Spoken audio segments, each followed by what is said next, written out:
ಮುಂಜಾನೆ ಎದ್ದ ಕೂಡಲೇ ನಿನ್ನ ನೋಡೋ ನೆಪವ ಹುಡುಕುವೆ. ಕೇಳೋಕಂತ ನಿನ್ನ ಮಾತನು ಮೌನಿಯಾಗೆ ನಾನು ನಿಂತೆನು. ಒಂದು ನಗುವ ನೀಡಬಾರದೇನು ನಿನ್ನ ಕಡೆಗೆ ನೋಡುವಾಗ ನಾನು.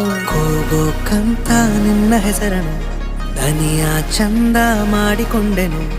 ಒಂದು ಸನ್ನೆ ಮಾಡಬಾರದೇನು ನಿನ್ನ ಕಡೆಗೆ ಓಡಿ ಬರುವೆ ನಾನು. ಪರಿಚಯವಾದ ಪರಿಪರಿಯಾಗಿ ನನಗೆ ಥರಥರವಾದ ಸಡಗರವ